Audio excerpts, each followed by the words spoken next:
السلام عليكم ورحمة الله وبركاته أعزائي المتابعين، حياكم الله.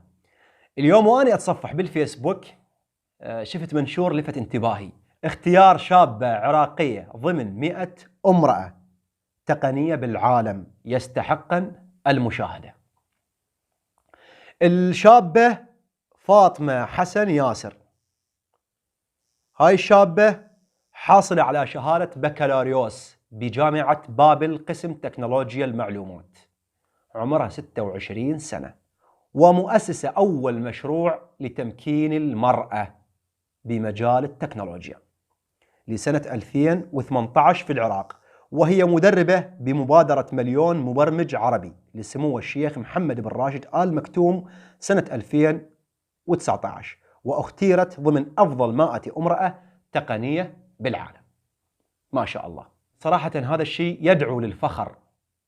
يعني نشوف امرأة عراقية بهذا المجال وبهذا التميز، صراحة شيء يدعو للفخر، تستحق الفخر والإعجاب، ونسأل الله سبحانه وتعالى أن يحفظها ويوفقها بمجال عملها.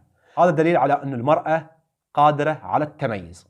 ملاحظة هامة، يعني على مستوى العالم اختاروا 100 مرة ومن ضمنهن فاطمة حسن ياسر. فاطمة هي من محافظة بابل. وأيضا تصريح للشابة فاطمة للمركز الإعلام الرقمي، قالت إنها تعمل جاهدة لترك أثر إيجابي في المجتمع، وتطمح أن يكون اسمها مستقبلا لا يختلف عن أهمية المعمارية العراقية الراحلة زها حديد. الكارثة مو هنا، الكارثة ويجي الإعلام الكويتي، الكاتبة هبة المشاري الله لا يوفقها، تعمل مسلسل حتى تنتقص من الطالبات أو تنتقص من المرأة العراقية. هاي الكارثة.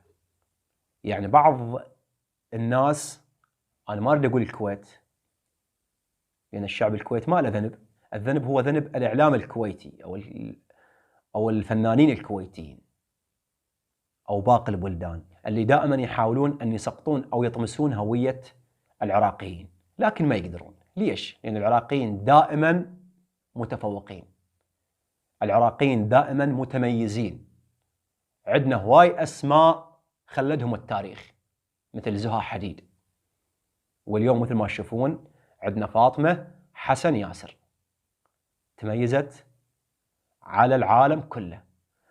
أخوكم علي السلطاني، سنلتقيكم إن شاء الله في مقطع آخر، إلى اللقاء.